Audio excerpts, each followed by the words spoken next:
Hey guys, MCU Collector here with the final video for the Hasbro Marvel Legends series Spider-Man Wave 10 SPDR Spider Build-A-Figure.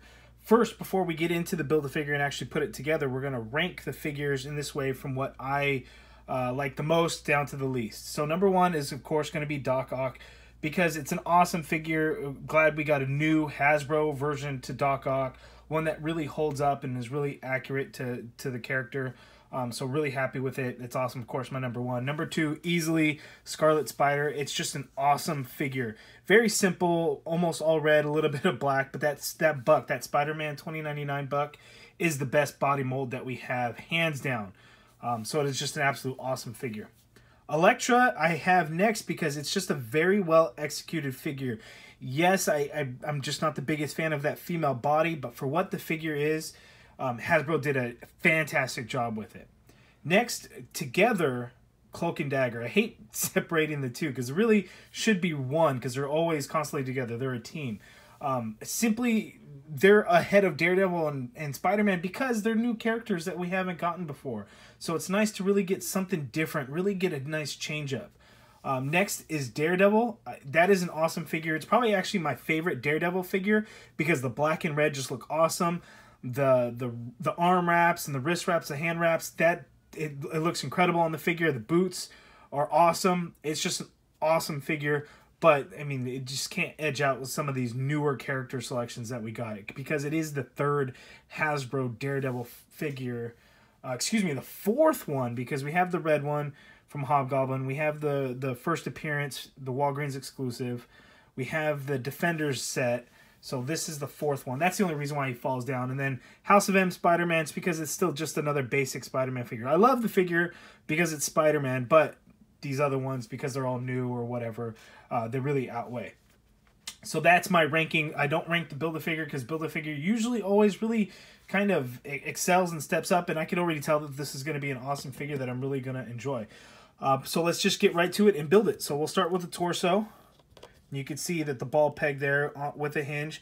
You can see the head is just going to port right onto it, like so. Here with the arms, it's actually a huge peg and just ports in. You can see L for left, so you make sure you have it on the right side. Just goes in like so. Here we have an R for right. It just ports in like so. Easy enough. The legs here, they're just going to port right in there as well. Easy. And then the other one is just going to port right in there as well. And you can see that this is a huge figure. He's going to stand, or she, I keep saying he, she stands very tall. Look at the size of that Build-A-Figure. That's an awesome size. You can see compared to your typical Marvel Legend figure, the House of M Spider-Man, you can just see that it absolutely just towers over that Spider-Man figure. And you can see that the height of this figure is just about 9 inches. So very good size of the Build-A-Figure. And you can, in the comics, it's actually a very large mech suit. So I think Hasbro did a really good job of really showcasing the size of it. Now this mech suit first appeared in the Edge of Spider-Verse number 5 back in, I think, 2014. It's a really pretty awesome comic. It's the same title that Spider-Gwen made her first appearance. That was, I forget, maybe issue number 2 or issue 4 of the Edge of Spider-Verse.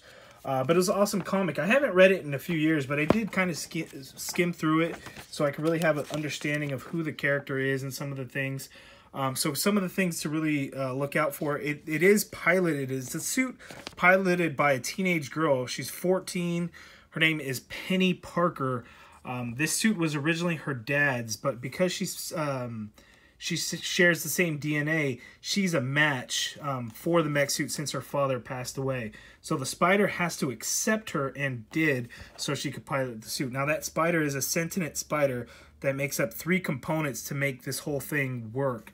So the mech suit, the pilot, and the Spider really kind of work together to control it. And you can see she's talking about it, if it's going to accept her. That's her aunt and uncle, Aunt May and Uncle Ben, of course. And you can see that she's kind of goes through in there. The Spider has to bite her, and she is accepted, and she pilots the suit. And you can see that the suit does shoot webs. So I want to take a close look at that because you can actually see where that webbing comes out. And I don't think they sculpted that onto the figure, but it's going to be kind of interesting. One thing that is kind of funny, that this comic actually has a Daredevil in it, just like the Wave does. Obviously a very different take on Daredevil because this is an alternate universe. So you can see it's just a very odd looking Daredevil. But that's enough about the character. Let's really get into the figure and see the articulation and kind of some of the details. So you can see that the figure it doesn't really stand up straight. It's got some weird kind of how it's molded. You can see the legs aren't straight, so it's really kind of on how you're going to position the legs to get it standing. If you look at the comic, there's plenty of like poses that you could really draw inspiration from. But there's a lot of motion and articulation actually in this figure. So it can look all the way down, can look all the way up because of the hinge that is there. And then here on the arms, they don't go out, so they're just there. So you get a full rotation, and then it's kind of like a butterfly joint. Not really, but you could see that you do get some motion in there. And that's all you're gonna get. There is that upper bicep swivel there. It is a single jointed elbow. Wrists swivel, and they do hinge. And I'm looking at it now. I don't see where that webbing would come out. They did not sculpt that onto the arm. No big deal. There's no waist swivel, but there is a diaphragm joint, so you do get some pivot that way. You get some pivot that way, and then front it does crunch down a little bit. Does move back slightly, so not a whole lot there. The hip joints are on these balls, so you can move the ball around, and the ball is the leg is independent of that ball, so you could get movement in the leg that way, and it kind of pivots around, and then the ball can turn, and you can turn the leg along with the ball. So there's a lot of range of motion in that leg. You can get it kicking way up there.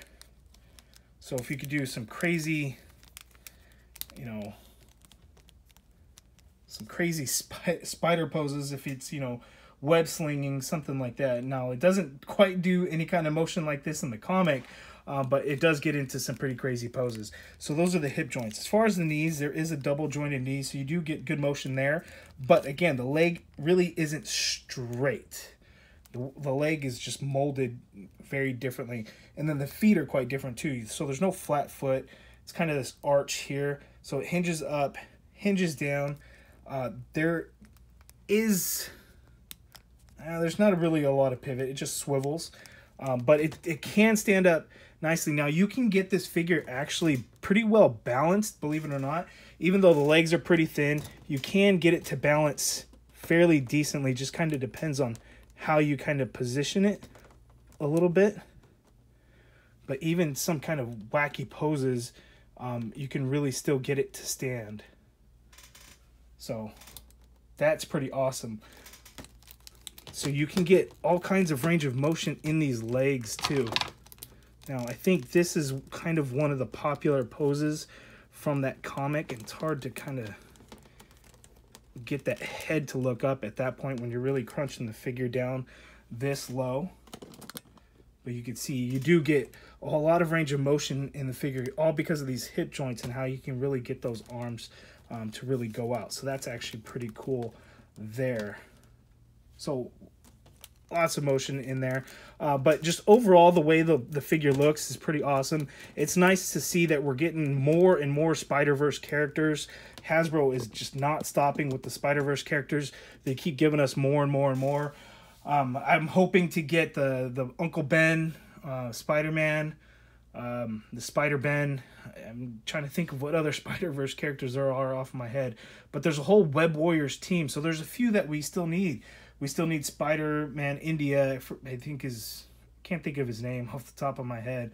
But there's a bunch that we still want to get, or I still want to get, and I'm sure Hasbro will be getting them to us. So who knows what the next wave is going to bring us, what the next Build-A-Figure is going to be. But, you know, I do want to see more and more Spider-Verse characters. I do really enjoy the selection that we're getting with them. With the Spider-Verse, and you know, it's no different with this Build-A-Figure. It's a pretty awesome comic if you get a chance to check it out. It's the Edge of Spider-Verse #5, the mech suit piloted by Peni Parker. So there is the Build-A-Figure, pretty awesome. I like it. So looking at the close details of the figure now, there's pretty clean paintwork throughout. Now it's mostly just red plastic, but there's some paint there like the yellow and the black. Kind of has that caution look to it. Comes off very clean. I have no problems with the paint anywhere. It does look really good. Now here on the torso piece, it is a darker red. I don't know if it's because, you know, they have the silver metallic gunmetal plastic, and then the red on top of it makes it look darker than this top portion, which is a red plastic. But it looks very good. I do like the way that contrast of the dark red with the lighter red really looks. So a lot of good detail there. The red paint on the hands came out very clean. Again, the yellows and blacks all look good. The silver hoses and wires kind of in through that mech suit came out very clean and look good. If I can get that to focus. Yellow for the eyes came out clean and looked good. There you can see the gray kind of makes like a spider right there. Not a lot of details in the back. There's only this little bit of paint there. But all came out very good. So that is an awesome Build-A-Figure. I really like it. The size is awesome. I was worried it was going to be a little small, but I think you can kind of see how a teenage girl can really pilot this. Obviously, you know, her legs would come through and she'd only be up so high.